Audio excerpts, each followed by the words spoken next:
Saya Niputu Jeni Rarasati, saya dari jurusan akuntansi semester 5. Nah, jadi saya di sini sebenarnya pada upacara Karya Agung Antaglingge, Nubung Daging, Pura Lingsar di Kecamatan Tanjung. Adapun Adapun latar belakang dari penelitian saya ini adalah merupakan jadi dalam Hindu, kami umat Hindu mengetahui apa itu dana punya. Jadi dana punya itu merupakan persembahan atau secara umumnya disebut juga dengan sumbangan secara sukarela yang dilakukan oleh umat Hindu kepada baik itu untuk hari raya suci yang biasanya di pura-pura, kemudian ada kepada sesama manusia, kemudian yang ketiga adalah kepada orang suci.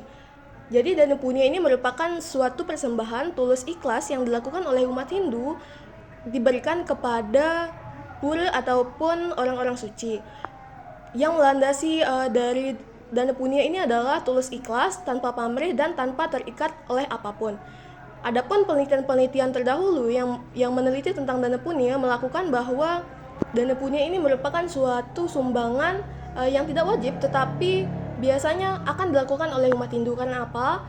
Karena biasanya dana punya ini tidak bersifat memberatkan. Jadi seikhlasnya tanpa pamrih dan tanpa ada kontrak bahwa harus untuk melakukan dana punya. Kemudian adapun urgensi penelitian saya pada kali ini adalah bahwa dana punya ini merupakan suatu sumbangan yang tidak dilandasi rasa pamrih, namun biasanya pengelola melakukan transparansi atau pertanggungjawaban pada dana punya yang dilakukan oleh umat Hindu. Jadi penelitian saya ini bertujuan untuk meneliti bagaimana cara panitia melakukan transparansi serta akuntabilitas atau biasanya dilakukan dengan pertanggungjawaban atas dana-dana yang sudah dilakukan oleh umat Hindu kepada panitia yang dana punya yang diberikan oleh umat Hindu kepada panitia, dan bagaimana cara panitia mengelola serta mempertanggungjawabkan dana-dana yang sudah diterima dan bagaimana cara mengelolanya. Sehingga adapun tujuan dari penelitian saya ini adalah untuk mengetahui transparansi dan akuntabilitas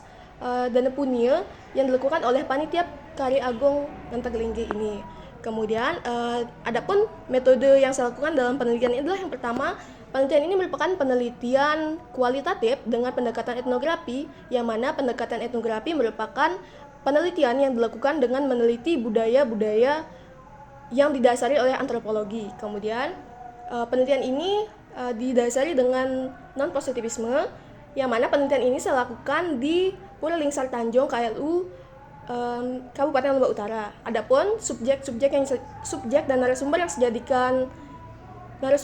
jadikan informan pada penelitian kali ini adalah saya meneliti dengan subjeknya itu adalah berdasarkan persepsi dari panitia sebagai pengelola dana punya, kemudian dan dari pemedak yang merupakan umat Hindu yang melakukan atau menyerahkan dana punya kepada pengelola untuk dikelola untuk melengkapi sesuatu atau menjalankan upacara tertentu. Kemudian adapun jenis-jenis data yang saya gunakan pada penelitian ini adalah saya menggunakan data primer, yang mana data primernya saya dapatkan melalui wawancara, observasi, serta dokumentasi.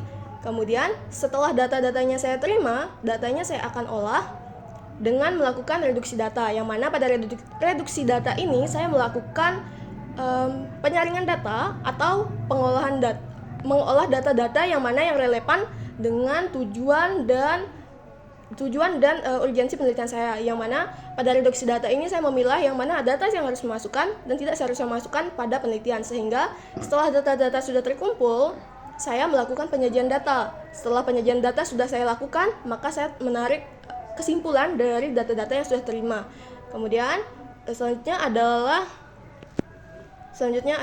hasil dan pembahasan, yang mana pada hasil dan pembahasan ini saya menggunakan 3 konsep utama dalam penelitian saya, yang mana pertama mengenai apa sih konsep dana punya, yang kedua adalah transparansi dan akuntabilitas, yang mana pertanggungjawaban panitia serta bagaimana persepsi umat Hindu yang melakukan dana punya terhadap pengelolaan atau cara panitia melakukan pengelolaan serta pertanggungjawaban atas dana-dana punya yang sudah diterima. Yang ketiga adalah bagaimana cara panitia mengalokasikan serta apakah ada tantangan baik itu dari pengelola maupun dari umat Hindu yang melakukan dana punya. Nah, yang mana yang pertama itu dari konsep-konsep dana punya, setelah data saya olah, saya menemukan bahwasanya dana punya ini dilakukan oleh umat Hindu tidak hanya berupa material, namun dapat berupa non material yang mana biasanya dapat berbentuk perlengkapan untuk upacara ataupun makanan yang mana makanan ataupun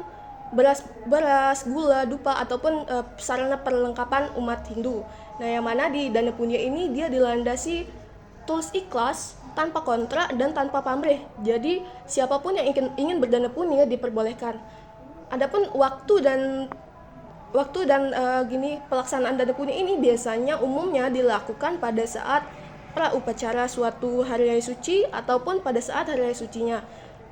Biasanya dana punya ini bisa dilakukan kapan saja, namun umumnya bagi umat Hindu dana punya ini dilakukan pada hari-hari atau upacara-upacara tertentu. Selain itu, dana punya ini di dalam upacara Karya Agung Antaglinggi ini, dana punya itu tidak hanya saja dilakukan oleh umat Hindu secara langsung untuk menuju langsung ke lokasi upacara, namun ada pula yang melewati rekening serta langsung datang ke tempat upacara.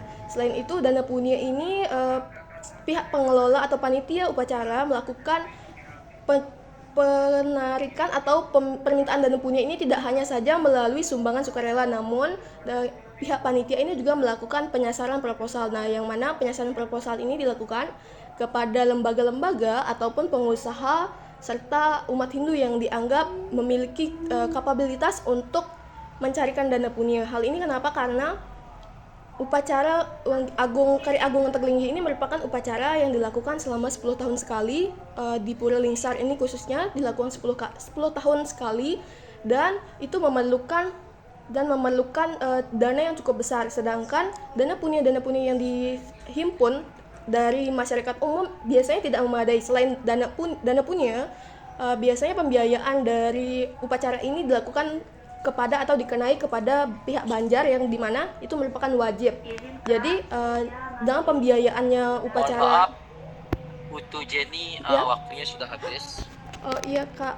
Oke, bisa langsung ditutup ya. Oh iya, sekian dari presentasi saya kali ini. Mohon maaf apabila ada kurang dan lebihnya. Sekian, terima kasih.